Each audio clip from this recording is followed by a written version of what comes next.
आगे की कार्रवाई करेंगे और कुछ ऐसी कार्रवाई करेंगे कि हो सकता है पाकिस्तान को सोचना पड़े कि उसे इतिहास में भूगोल में रहना है कि नहीं रहना है। ये हमने यकीन किया था कि इसमें कोई इनोसेंट नहीं खत्म होना चाहिए और कोई मिलिट्री टारगेट को भी हम नहीं उस टाइम डिस्ट्रॉय करना चाहते थे। हम टेररिस्ट टारगेट को डिस्ट्रॉय करना चाहते थे, टेररिस्ट टारगेट में जो ट्रेनिंग देते उनको डिस्ट्रॉय करना चाहते थे और जो उनको इंडोक्ट्रिनेशन करते थे या उनको तरबियत देते थे, जिनको हम बोलते हैं कि उनके आका, उनको डिस्ट्रॉय करना चाहते थे। और यही चीज हमने उन टारगेट में की, जिसमें 7 टारगेट में आर्मी ने किया था, 2 एयरफोर्स ने किया था।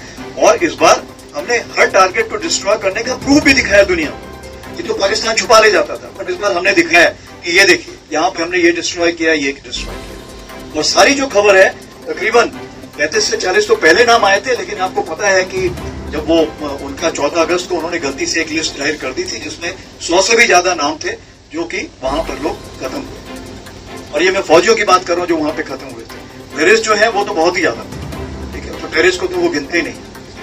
तो ये मैं आपको बताना चाहता हूं कि इस बार भारत देश पूरी तैयारी के साथ है और इस बार वो संयम नहीं रखेगा जो सिंदूर 1.0 में हमने संयम रखा। इस बार हम आगे की कार्रवाई करेंगे और कुछ ऐसी कार्रवाई करेंगे कि हो सकता है पाकिस्तान को सोचना पड़े कि उसे इतिहास में भूगोल में रहना है कि नहीं रहना है।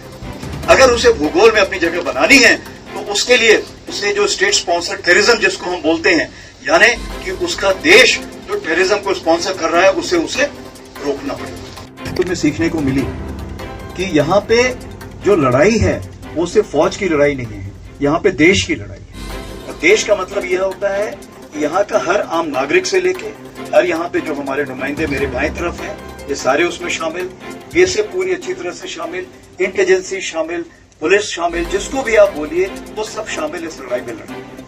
जब ब्लैकआउट हुआ या जो ड्रोन्स के ऊपर कार्रवाई हुई या जो ड्रोन्स कुछ अगर अंदर से कहीं उड़ाया गया तो उसकी जांच करना, जो भी कार्रवाई थी उस सब हमने मिलकर काम किया। और मेरा इरादा यही था यहाँ पे आकर देखूं कि अगर सिंदूर 2.0 होता है तो हमारी मिलके तैयारी कितनी है। और मुझे बड़ा अच्छा लग रहा है देख के जो ब्रीफिंग मेरे को मिली है, कल शाम को भी जो मैंने बातचीत की, कल शाम को जो ब्रीफिंग मिली, बाकी जगह भी मैंने जो बात की थी, उससे मेरे को एक विश्वास प्राप्त होता है कि क्या हम लोग उस चीज के लिए तैयार हैं। और मुझे पूरा यकीन है कि अगर ऐसा मौका मिलेगा तो हम उसके लिए पूरी तैयारी के साथ इस बार जुटे हुए हैं। चाहे वो रिसाला की जरूरत हो, चाहे वो ट्रेनिंग की जरूरत हो, चाहे कमांड कंट्रोल की जरूरत हो, चाहे वो इन्फो फ्लो की जरूरत हो,